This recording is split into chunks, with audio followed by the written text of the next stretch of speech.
Bonjour et bienvenue sur TV Land de votre télévision locale. Dans l'édition de ce lundi 10 août, il sera tout d'abord question de propreté des plages. Puis nous nous rendrons à Cabreton pour le Festival du Conte. Nous n'oublierons pas les festivités estivales avec pour les fêtes de Souston les 10 km et la corrida portugaise, avant de finir par un nouveau métier de notre série Beau Travail, dessinateur mécanique. Tout au long de l'année, nos 106 km de plages landaises sont nettoyés. Ainsi, lorsqu'arrive la saison estivale, autochtones et touristes peuvent profiter pleinement de plages propres. Depuis 3 ans, le conseil départemental a mis en place une action de sensibilisation nommée « J'aime ma plage ». Nous les avons rencontrés à la Benne. Cet été, 3 jeunes ambassadeurs sillonnent les 38 zones de baignade de la côte landaise, de Biscarrosse à Tarnos, à la rencontre des estivants, pour les sensibiliser à la propreté des plages en leur distribuant cendriers et sacs plastiques. Je sillonne les plages et les marchés donc pour rencontrer les estivants et les autochtones pour leur distribuer des petits cendriers de poche pour éviter que les mégots se retrouvent soit par terre, soit dans le sable. On leur met aussi à disposition des petites poches biodégradables pour ramasser toutes sortes de déchets, donc les pique-niques, les crottes pour les chiens ou même les couches culottes. On met aussi à disposition des petites plaquettes donc qui vont reprendre un peu la faune et la flore qu'ils peuvent rencontrer et qui expliquent effectivement notre action de protection et de nettoyage du littoral landais. Avec chaque année 13 500 mètres cubes de déchets collectés sur les plages, ces petits gestes ont en réalité une réelle importance. C'est pas forcément un geste qui est encore instinctif chez tout le monde de ramasser ces mégots. Or on ne peut pas les ramasser avec les machines, donc tant qu'ils y sont, il faut attendre qu'ils se dégradent. Donc on a mis ça en place parce qu'effectivement on n'a pas de distributeur ou on n'en trouve pas forcément facilement dans le commerce. Et donc là on va vraiment vers les gens, on les sensibilise, on leur propose, on leur donne. Et personnellement ça fait 2 ans que je suis sur le même secteur et je retrouve des gens à qui j'en ai donné l'année dernière qui ont encore le leur. Donc on voit vraiment qu'il y a un impact, ça sensibilise les gens. Et du coup on retrouve moins de mégots laissés sur le sable et dans les rues, donc c'est quelque chose de positif et je pense qu'il faut continuer. Super, on en cherchait un déjà depuis ce matin pour pas enterrer nos mégots. De toute façon tout ce qui peut nous empêcher de salir la plage, c'est très très bien. En règle générale on est quand même relativement bien accueillis. Déjà c'est vrai que les gens sont contents d'arriver et de voir des plages propres. En plus on vient vers eux, on leur distribue gratuitement, donc c'est quand même quelque chose aussi qui fait plaisir. Même si des fois ils ne prennent pas forcément le cendrier, mais au moins prendre le temps de leur expliquer, de leur faire comprendre que l'environnement c'est quelque chose de fragile, qu'il faut en prendre soin. Et je pense qu'effectivement ça commence à marcher même rien que grâce aux bouche à oreille, parce qu'effectivement on passe au milieu des plages et donc on ne parle pas forcément à tout le monde parce que c'est vrai qu'il y a quand même beaucoup de gens. Mais en parlant un peu fort, les gens autour nous entendent et je pense que ça commence à rentrer aussi un peu dans les mœurs pour tout le monde. C'est agréable d'avoir des plages propres parce que ça donne plus envie. Nous on fume pas, donc déjà on n'a pas ce problème d'avoir les mégots par terre sur le sable, mais c'est beaucoup plus agréable d'avoir des plages propres. En effet, l'opération J'aime ma plage porte bien son nom. Les gens sont quand même amoureux de ces plages qui sont magnifiques, de ce territoire, de ce patrimoine naturel magnifique, plages, dunes et forêts de protection. Et les touristes sont sensibles à ce genre d'opération. Et je pense qu'une action qui va perdurer, qui va s'améliorer, qui certainement donnera une image encore plus attrayante, si besoin était, des plages landaises et du sable fer et du sable blanc et de la propreté de nos plages landaises. Pour l'instant, il y a 3 jeunes. Certainement que dans l'avenir, il faudra plus d'ambassadeurs J'aime ma plage. C'est un choix qui sera fait dans les prochains mois, très certainement. Mais je répète, c'est quelque chose qui va se poursuivre et dont on est ravis. Des plages sans déchets, sans mégots, c'est tout de même plus pratique pour les châteaux de sable. Mercredi 5 août, le top départ du Festival du Conte était donné. Chaque année, marionnettes, mimes, théâtre et contes attirent des fidèles. Pendant ces 3 jours de festival, la place de l'Hôtel de Ville accueillait à 17h30 la compagnie Ultrabutane. Je vous propose de découvrir ce spectacle burlesque. Direction le Pacifique dans les années 40 avec 3 destins ordinaires que la compagnie Ultrabutane nous fait découvrir grâce à ce spectacle intitulé Vent divin.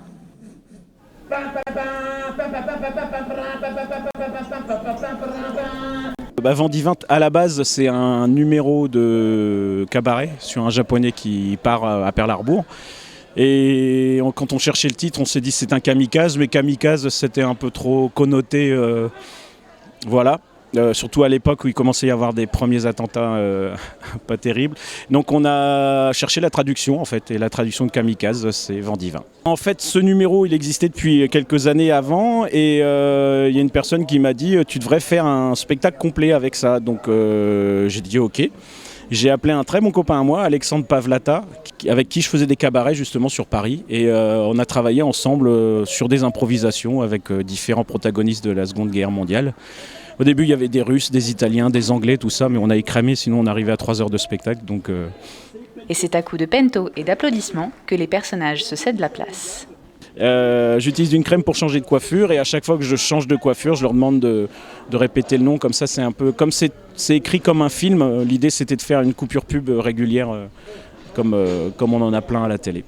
Inspirés de Tex Avery et de films de guerre, et malgré l'absence de dialogue intelligible, les 3 personnages loufoques que le public découvre nous propulsent dans une histoire burlesque et pourtant historique. On est sur de la petite humanité, sur des gros événements, et chacun est un peu dépassé par tout ça, quoi.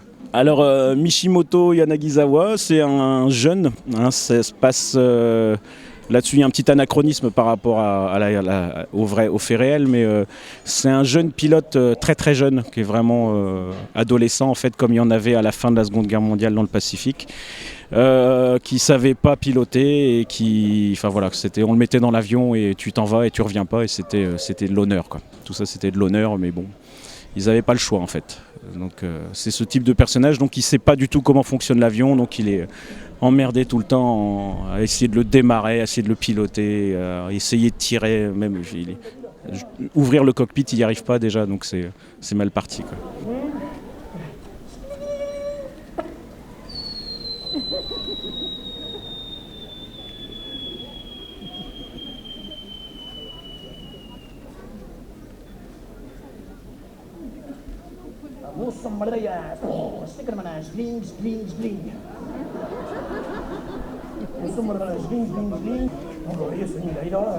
L'américain, lui, c'est plus un bon gros GI, quoi, un bon gros dur qui a fait ses classes et tout, c'est un maître de guerre, genre Clint Eastwood, enfin voilà, Patton et tout, quoi. Il mène ses troupes, mais donc c'est les troupes qui sont devant, donc lui. Voilà, il se la pète, il a des grosses armes, il a des grosses voitures et tout ça, mais il n'est pas vraiment dans le combat, quoi. Wow! Now, let's go, let's go, let's go, let's go, let's go, let's go, let's go, let's go, let's go, let's go, let's go, let's go. L'allemand, alors Gunther, ah oui, Bob l'américain, et Gunther, eux, ils n'ont pas de nom de famille. Et l'allemand, Gunther, c'est un vieil aristocrate de la Première Guerre mondiale, lui, en fait. Il a été récupéré, comme beaucoup d'Allemands, un peu obligatoirement. Donc, comme il faisait partie de l'aristocratie, qu'il avait servi pendant la Première Guerre mondiale, il n'avait pas trop le choix. Et on le met dans un sous-marin qu'il ne connaît pas non plus, quoi. Voilà, lui, il était sur les champs de bataille avec un cheval dans les tranchées, et puis il se retrouve là dans un sous-marin à commander un truc... Bon, il ne sait pas du tout comment ça se passe, quoi. Voilà. Donc ils sont tous débordés, en fait, ils n'y comprennent rien. Bon, la guerre, c'est de la connerie, quoi. Voilà, c'est que de la connerie, c'est tout. Faut pas se prendre, faut pas la faire, et puis il faut pas le prendre au sérieux, quoi. Voilà. La guerre du Pacifique façon cartoon à Cabreton, une réussite. Après Ultrabutane, prenons la direction du jardin public où le top départ officiel était donné, avant de laisser place à Sabrina Chezo et Daniel Laumont pour un apéro conte.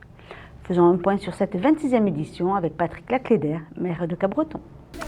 Ce soir, soirée d'inauguration. Qui dit inauguration? Début, commencement, le jardin d'Éden. Ça se passe partout à Cabreton pour la 26e édition de notre festival du conte. Donc vous voyez que le conte à Cabreton, c'est une histoire d'amour, une histoire qui dure. Et puis comme chaque année, bien sûr, cette édition amènera son lot de nouveautés. En tout cas, ce qu'il y a de permanent, d'une part, c'est l'esprit du festival. On a toujours souhaité avoir un festival qui ait un caractère familial, convivial. Et puis, c'est vrai que le conte, les mots, les paroles ont aussi un sens et se prêtent à cet esprit.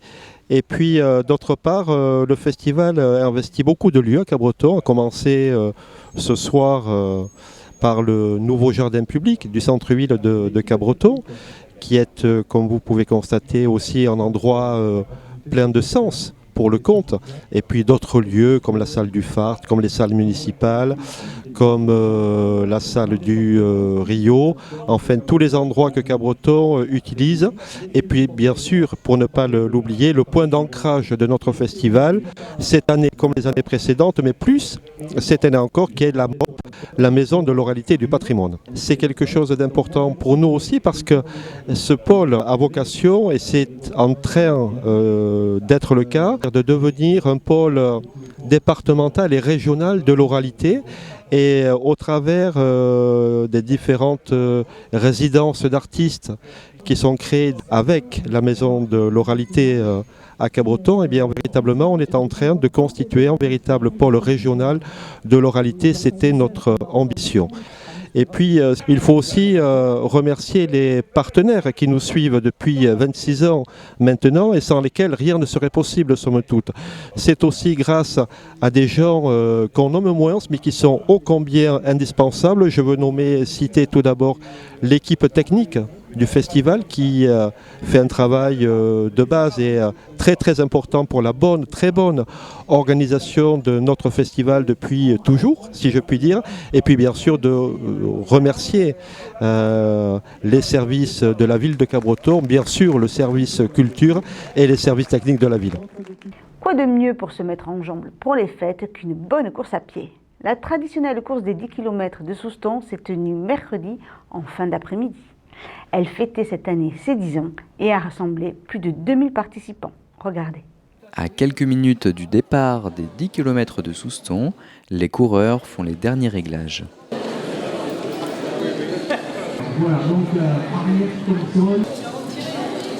Certains sont déterminés. Motivés. Stressés, mais non, motivés. Motivés. Mais bon, on a vu des monstres là, de la course, ça va être compliqué. On vient pas pour gagner quand même, hein, on a compris. Motivé, oui, c'est sûr. D'autres, déjà pressés d'arriver. On se demande toujours pourquoi on s'est inscrit en fait. Au début, oui, à la fin, non. À chaque fois, on est content, mais... Ouais. Dès le début, l'ambiance battait son plein.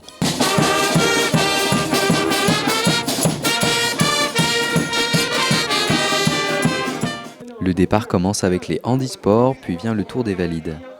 Plus de 2000 coureurs sont réunis pour l'occasion.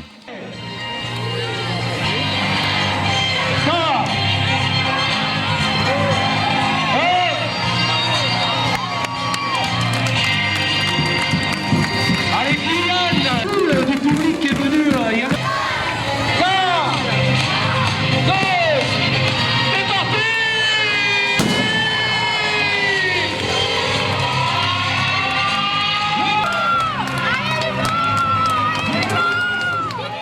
Pendant près de 10 km, les coureurs ont déambulé entre la forêt et la ville, sous un temps propice aux exploits et aux belles performances.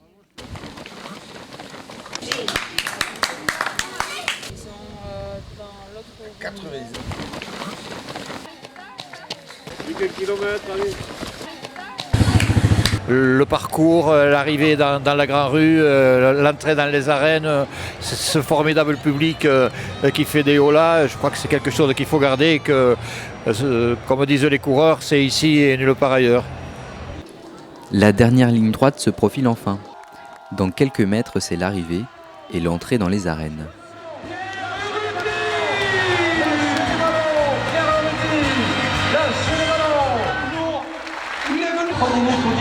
Il est peut-être le premier de sa catégorie. C'est dans le Médoc. Ah oui, les applaudissements. Monsieur Manuel Ferrari, celui qui a déjà remporté le match. Ah, c'était vachement sympa, la course était bien, il a fait beau, il faisait chaud et tout, nickel. Franchement, le parcours en plus était vachement intéressant. Nous, on vient ici pour faire un peu la fête, on a fait la course là juste pour le plaisir et super, franchement, c'est cool. Et en vacances, c'est super sympa. On a découvert le 10 km de Souston, c'est super bien, super chaud, mais super bien. Et on est comme des taureaux là, dans l'arène, il y a beaucoup de monde, c'est cool. Ouais, ça fait plaisir, ça fait chaud au cœur. Les coureurs sont fatigués, mais heureux d'avoir réussi la course. Et apparemment, qui est champion de France. Chacun a vécu une course différente. C'était parti très vite surtout. Et après, il faut se caler et tenir de toute façon. Mais c'est dur. Super bien parce qu'en fait, le parcours il est très sympa. Il y a des lacs, c'est super sympa. J'ai rien vu passer. C'était un bon parcours, mais c'était assez difficile. Il faisait chaud. Voilà. Un petit coup de mou. Et ça en a fini, c'est bien. Une fois arrivé, c'est comme si on n'avait pratiquement pas couru, quoi. Avec l'habitude, quoi. Mais c'est vrai que s'il fallait repartir, ça serait autre chose, oui. Mais tous ont salué le soutien du public.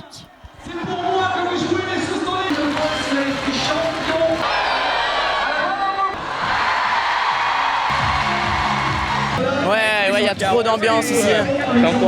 Tout le long du parcours, il y avait du monde et tout, c'était super sympa, vraiment cool. Ah ben t'es vachement boosté quoi, t'as envie d'aller encore plus vite et puis c'est surtout le fait d'être avec les copains, avec les amis quoi. C'est pour ça qu'on l'a fait la course. C'est vraiment génial. Ah génial. Déjà d'avoir fini, j'étais super contente et là dans les arènes il y a une ambiance de fou. C'est génial. Certains en profitent pour rendre hommage à ceux qui les ont motivés et soutenus. Alors salut papa, je sais que t'es sur le lit d'hôpital. Alors je viens de faire 10 km de Souston, je pense fort à toi. C'était très dur toute la course. Heureusement, les autres coureurs nous ont encouragés. Et je voudrais faire un merci tout particulier aux jeunes de l'Espace Jeune. Parce qu'ils nous ont encouragés jusque sur le tapis rouge. Et c'était bien sympa. Cette course est marquée par le triomphe de 2 champions, Pierre Urruti pour les hommes, qui réalise un record en remportant une 4e fois l'épreuve. Chez les femmes, Christelle Larère remporte sa 2e victoire. Très heureuse presque, voilà, physiquement je n'étais pas au top. Après c'est une course qui est très roulante, donc une fois parti dans l'ambiance, voilà, on arrive à s'accrocher. Après on a un public super sur les 2-3 derniers kilomètres qui nous porte littéralement jusqu'à l'arrivée. C'est très poignant de voir tout ce public encouragé, c'est énorme, quoi. Surtout en ayant la première place, quoi. La fatigue oubliée, les coureurs l'assurent, ils reviendront l'année prochaine. Eh ben, c'est toujours la même impression et toujours envie de recommencer l'année prochaine. Moi je viens chaque année et tout, c'est la première fois que je fais la course là et je pense que je vais le refaire. Première expérience ici, on reviendra. On vient de loin mais on reviendra. Jeudi soir, aux arènes de Souston, c'était au tour de la corrida portugaise d'être mise à l'honneur avec 2 toréadors, Oscar Borjas et Francisco Pala. Les 2 hommes ont affronté 5 taureaux et sont sortis par la grande porte. Retour en images sur cette belle soirée. Ce soir-là, dans les arènes, 2 toréadors étaient à l'honneur. Francisco Pala et Oscar Borjas. Un spectacle sous les yeux du préfet des Landes. Si les toréadors ont chacun affronté 2 taureaux, l'un d'eux semble avoir un peu plus marqué les esprits. Je préférais le brun, le chapeau plat comme ça. Chapeau plat ouais, je trouvais plus beau avec les mouvements des chevaux. J'ai beaucoup aimé la fusion française. J'avais déjà touré dans un petit village pas loin d'ici, à Casablanca. Je me sens aimé ici et le 29 août, je serai de nouveau à Casablanca. J'espère que ça se passera aussi bien que l'an dernier. Le toréador Oscar Borjas a régalé le public par ses attaques, mais aussi par la maîtrise de ses chevaux. Un style parfois déconcertant, mais toujours assumé. Spectaculaire, très spectaculaire. J'aime beaucoup chauffer les arènes, créer une connexion avec le public, rendre les gens passionnés.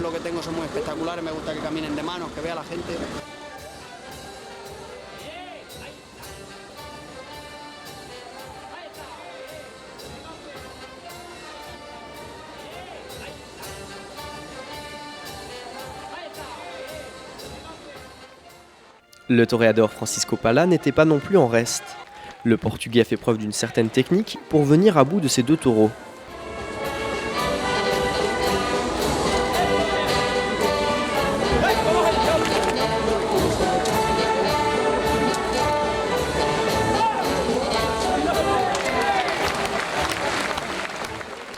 Pour le dernier taureau, l'Espagnol et le Portugais ont uni leurs forces. Avec Francisco Pala, une très grande amitié nous unit. Je suis très fier et très content de tourer avec lui car c'est vraiment un partenaire qui t'appuie et qui t'aide. Nous nous aidons car nous sommes des compagnons de travail. J'ai donc vraiment adoré partager un tour avec lui. D'autres spectateurs ont été marqués par les forcadas, ces hommes qui immobilisent les taureaux. J'ai trouvé ça super bien et super beau et très spectaculaire quand ils prenaient les cornes du taureau. Ouais. Avec le bonnet vert là. Et est-ce que du coup toi ça te donne envie de peut-être de faire pareil ou... Non, pas trop.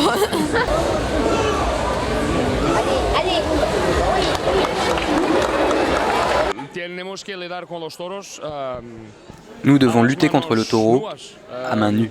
Nous avons juste notre corps pour nous défendre. Nous n'avons pas de cap, ni de muleta, ni même un cheval, donc c'est plus dangereux. C'est une tradition qui existe depuis plusieurs siècles au Portugal et donc nous voulons préserver nos traditions. Pour nous, c'est quelque chose de naturel. Depuis tout petit, on fait ça. L'un d'eux a été légèrement blessé, mais rien de très inquiétant. Je me sens bien car tout le groupe va bien. Je vais bien, j'ai un peu mal, mais je suis fier de représenter ma ville, Chamushka. D'autres garderont un joli souvenir de cette soirée. J'ai demandé aux gens qui étaient dans la contre-allée et ils me l'ont donné. Si mes parents sont d'accord, je vais peut-être la ramener dans la voiture. Bonjour l'odeur. Les deux toréadors peuvent saluer le public une dernière fois. Au vu de leur performance, ils peuvent sortir par la grande porte. Qui dit moteur dit pièces mécaniques et c'est le rôle du dessinateur en mécanique que de leur donner vie, comme nous l'explique Romain dans ce spot. Romain a 25 ans. Il aime la moto, le basket et son métier. Romain est dessinateur mécanique.